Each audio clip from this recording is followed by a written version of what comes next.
माननीय सभापति जी, पश्चिम एशिया में चल रहे युद्ध और उससे बनी परिस्थितियों से हम सभी परिचित हैं। मैं आज संसद के उच्च सदन के सामने और देशवासियों के सामने इन विकट परिस्थितियों पर सरकार का पक्ष साझा करने के लिए उपस्थित हुआ हूं। पश्चिम एशिया में चल रहे इस युद्ध को 3 सप्ताह से अधिक का समय हो चुका है। इस युद्ध ने पूरे विश्व में गंभीर ऊर्जा संकट पैदा कर दिया है। भारत के लिए भी ये स्थिति चिंताजनक है। इस युद्ध से हमारे व्यापार के रास्ते प्रभावित हो रहे हैं। इससे पेट्रोल, डीजल, गैस और फर्टिलाइजर जैसे जरूरी सामान की रूटीन सप्लाई प्रभावित हो रही है। गल्फ देशों में करीब 1 करोड़ भारतीय रहते हैं, वहां काम करते हैं। उनके जीवन और आजीविका की सुरक्षा भी भारत के लिए बहुत बड़ी चिंता है। होर्मुज स्ट्रेट में दुनिया के अनेक जहाज फंसे हैं। उनमें बहुत बड़ी संख्या में भारतीय क्रू मेंबर्स हैं। ये भी भारत के लिए एक बड़ी चिंता का विषय है। ऐसी विकट परिस्थिति में आवश्यक है कि भारत की संसद के इस उच्च सदन से शांति और संवाद की एकजुट आवाज पूरे विश्व में जाए।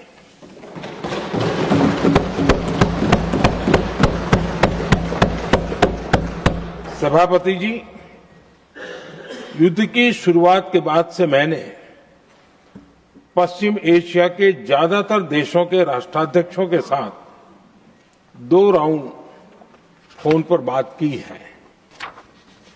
हम गल्फ के सभी देशों के साथ लगातार संपर्क में हैं। हम ईरान, इजराइल और अमेरिका के साथ भी संपर्क में हैं। हमारा लक्ष्य डायलॉग और डिप्लोमेसी के माध्यम से क्षेत्र में शांति की बहाली का है। हमने डी एस्केलेशन और हॉर्मुज स्ट्रेट खोले जाने पर भी उनसे बात की है। कमर्शियल जहाजों पर हमला और हॉर्मुज स्ट्रेट जैसे अंतर्राष्ट्रीय जलमार्ग में रुकावट अस्वीकार्य है। भारत ने नागरिकों पर, सिविल इंफ्रास्ट्रक्चर पर, एनर्जी और ट्रांसपोर्ट से जुड़े इंफ्रास्ट्रक्चर पर हमलों का विरोध किया है। भारत डिप्लोमेसी के जरिए युद्ध के इस माहौल में भी भारतीय जहाजों के सुरक्षित आवागमन के लिए सतत प्रयास कर रहा है। भारत ने इस समस्या के समाधान के लिए संवाद का ही रास्ता सुझाया है।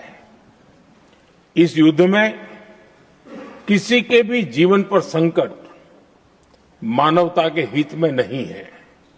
इसलिए भारत का सतत प्रयास सभी पक्षों को जल्द से जल्द शांतिपूर्ण समाधान के लिए प्रोत्साहित करने का है। सभापति जी, संकट की स्थिति में देश विदेश में भारतीयों की सुरक्षा हमारी बहुत बड़ी प्राथमिकता है। युद्ध शुरू होने के बाद से लेकर अब तक 3,75,000 से अधिक भारतीय सुरक्षित भारत लौट चुके हैं।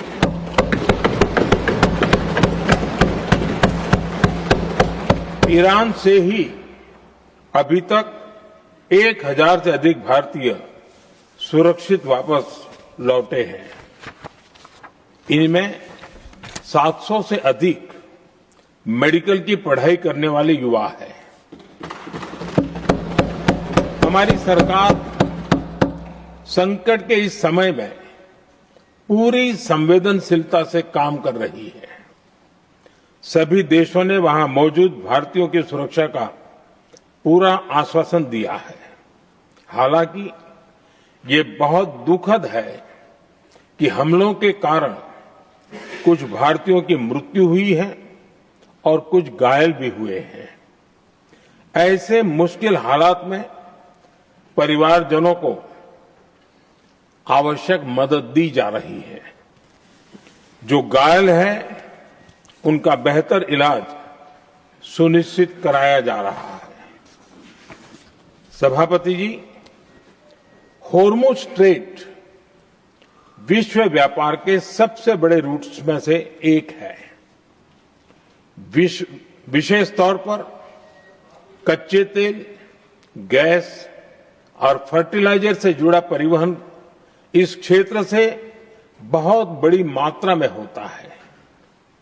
युद्ध के बाद से ही होर्मुज स्ट्रेट में जहाजों का आना जाना बहुत चुनौतीपूर्ण हो गया है।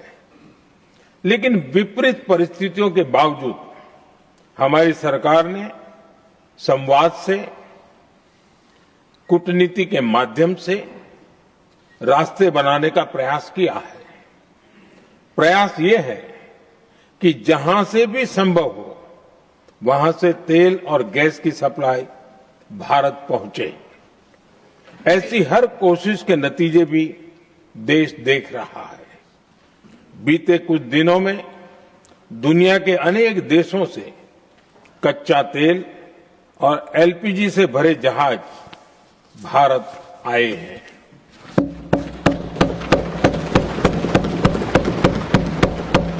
इस दिशा में हमारे प्रयास आने वाले दिनों में भी जारी रहेंगे।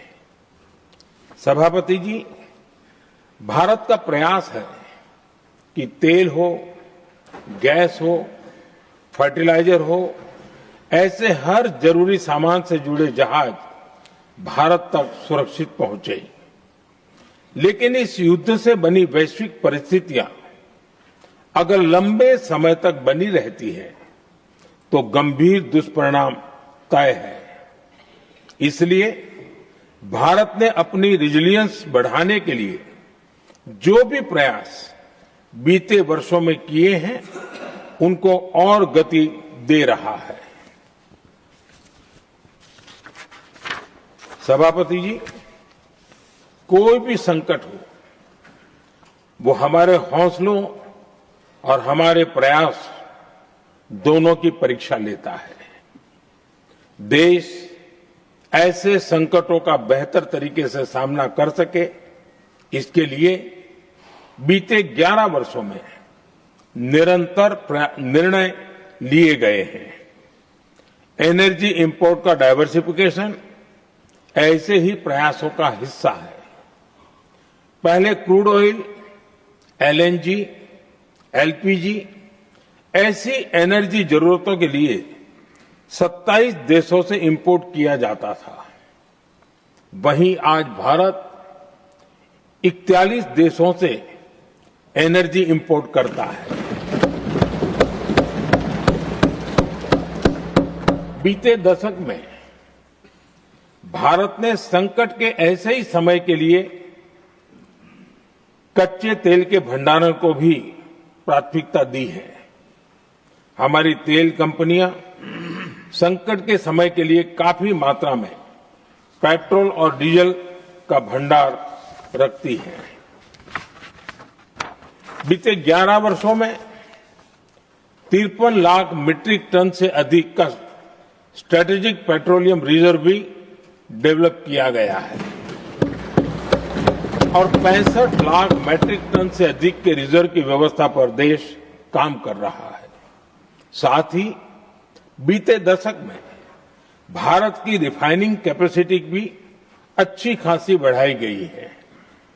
मैं आपके माध्यम से सदन को और देश को ये आश्वासन देना चाहता हूं कि भारत के पास क्रूड ऑयल के पर्याप्त स्टोरेज के और निरंतर सप्लाई की व्यवस्थाएं हैं।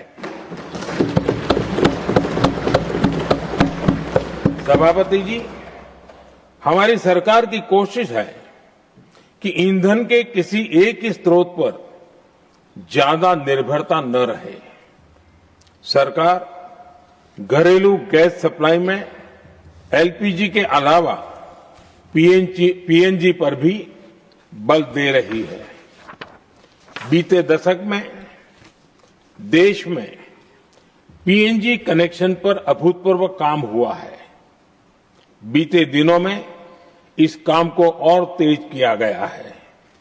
साथ ही एलपीजी के घरेलू उत्पादन को भी बड़े पैमाने पर बढ़ाने का प्रयास किया जा रहा है। सभापति जी, बीते वर्षों में सरकार का निरंतर प्रयास रहा है कि हर सेक्टर में दूसरे देशों पर निर्भरता कम से कम हो, हम ज्यादा से ज्यादा आत्मनिर्भर हो, यही एकमात्र विकल्प है।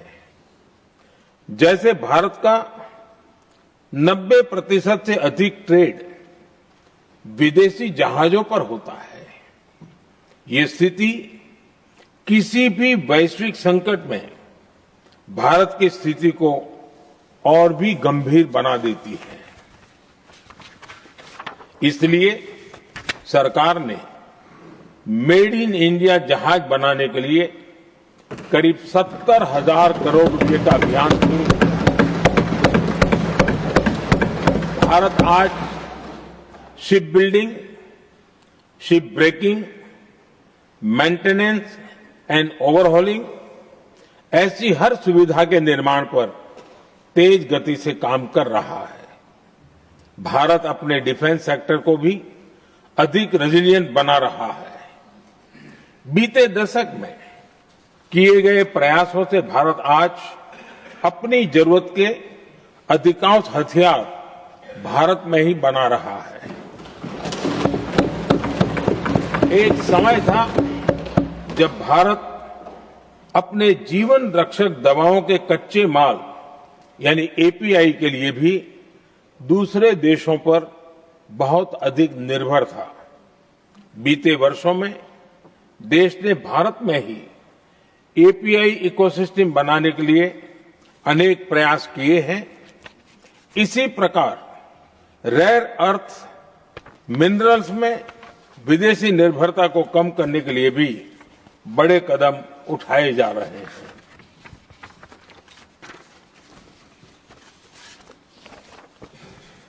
आदरणीय सभापति जी, वर्तमान संकट ने पूरी दुनिया की इकोनॉमी को हिला दिया है।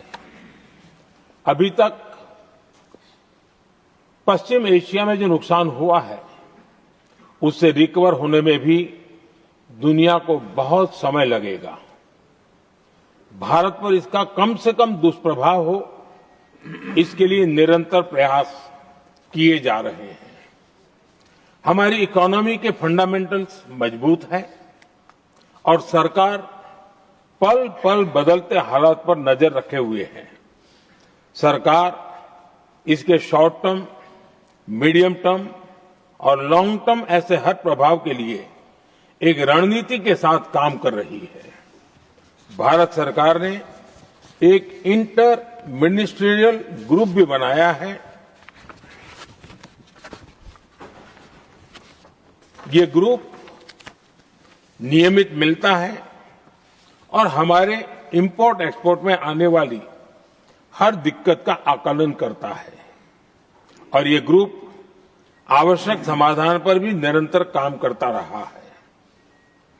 जैसे कोरोना के समय में अलग अलग सेक्टर्स की चुनौतियों से निपटने के लिए एक्सपर्ट्स और ऑफिसर्स के एम्पावर्ड ग्रुप्स बने थे, वैसे ही कल ही ऐसे 7 नए एम्पावर्ड ग्रुप्स का भी गठन किया गया है। ये group supply chain, petrol diesel, fertiliser, gas, महंगाई ऐसे विषयों पर त्वरित और दूरगामी रणनीति के तहत कार्रवाई करने का काम करेंगे। मुझे पूरा भरोसा है कि साझा प्रयासों से हम परिस्थितियों का बेहतर सामना कर पाएंगे। आदरणीय सभापति जी, सरकार ये भी प्रयास कर रही है कि आने वाले बुआई के सीजन में किसानों को पर्याप्त खाद मिलती रहे। सरकार ने खाद की पर्याप्त सप्लाई के लिए आवश्यक तैयारियां की हैं। सरकार का निरंतर प्रयास है कि किसानों पर किसी भी संकट का बोझ न पड़े। मैं देश के किसानों को फिर आश्वस्त करूंगा कि सरकार हर चुनौती के समाधान के लिए उनके साथ खड़ी है।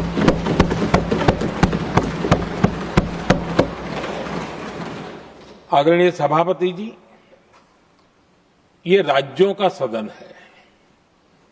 आने वाले समय में ये संकट हमारे देश की बड़ी परीक्षा लेने वाला है और इस परीक्षा में सफलता के लिए राज्यों का सहयोग बहुत आवश्यक है। इसलिए इस सदन के माध्यम से मैं देश के सभी राज्यों की सरकारों से भी कुछ आग्रह करना चाहता हूं। संकट के समय गरीबों पर, श्रमिकों पर, प्रवासी साथियों पर बहुत बुरा असर पड़ता है। इसलिए पीएम गरीब कल्याण अन्न योजना का लाभ समय पर मिलता रहे, ये सुनिश्चित करना होगा। जहां प्रवासी श्रमिक साथी काम करते हैं, उनकी परेशानियों को दूर करने के लिए प्रोएक्टिव कदम उठाए जाएं। ऐसी स्थितियों पर नजर रखने के लिए राज्य सरकारें विशेष व्यवस्थाएं करें तो इससे काफी सुविधा होगी। राज्य सरकारों को एक और चुनौती पर भी बहुत अधिक ध्यान देना होगा। ऐसे समय में कालाबाजारी करने वाले, जमाखोरी करने वाले बहुत एक्टिव हो जाते हैं। जहां से भी ऐसी शिकायतें आती हैं, वहां त्वरित कार्रवाई होनी चाहिए। जरूरी चीजों की सप्लाई निर्बाध चलती रहे, ये सुनिश्चित करना हर राज्य की प्राथमिकता होनी चाहिए। आदरणीय सभापति जी, मैं सभी राज्य सरकारों से एक अनुरोध और करना चाहता हूं। संकट चाहे कितना भी बड़ा हो, भारत की तेज ग्रोथ बनाए रखना हम सभी का दायित्व है। हमें इसके लिए हर जरूरी कदम, हर जरूरी रिफॉर्म्स तेजी से करते रहने होंगे। ये राज्य सरकारों के पास बहुत बड़ा अवसर भी है। ये टीम इंडिया की भी बहुत बड़ी परीक्षा है। कोरोना के महासंकट में केंद्र और राज्यों ने टीम इंडिया बनकर कोविड मैनेजमेंट का एक बेहतरीन मॉडल सामने रखा था। अलग अलग पॉलिटिकल पार्टी की सरकारें होने के बावजूद टेस्टिंग, वैक्सीनेशन से लेकर जरूरी चीजों की आपूर्ति टीम इंडिया के प्रयासों से ही सुनिश्चित हो पाई थी। हमें उसी भावना के साथ आगे भी काम करना है। सभी राज्य सरकारों और केंद्र सरकार के प्रयासों से देश इस गंभीर वैश्विक संकट का प्रभावी रूप से सामना कर पाएगा। आदरणीय सभापति जी, ये संकट अलग प्रकार का है और इसके समाधान भी अलग प्रकार से ही तय किए जा रहे हैं। हमें धीरज के साथ, संयम के साथ, शांत मन से हर चुनौती का मुकाबला करना है। आदरणीय सभापति जी, जैसा कि हम देख रहे हैं कि इस युद्ध को लेकर पल पल में हालात बदल रहे हैं, इसलिए मैं देशवासियों से भी कहूंगा कि हमें हर चुनौती के लिए तैयार रहना ही होगा। इस युद्ध के दुष्प्रभाव लंबे समय तक रहने की प्रबल आशंका है, लेकिन मैं देशवासियों को भरोसा देता हूं, सरकार सतर्क है, तत्पर है और पूरी गंभीरता से रणनीति बना रही है, हर निर्णय ले रही है। देश की जनता का हित हमारे लिए सर्वोपरि है। यही हमारी पहचान है, यही हमारी ताकत है। इसी भावना के साथ मैं अपना वक्तव्य समाप्त करता हूं। बहुत बहुत धन्यवाद।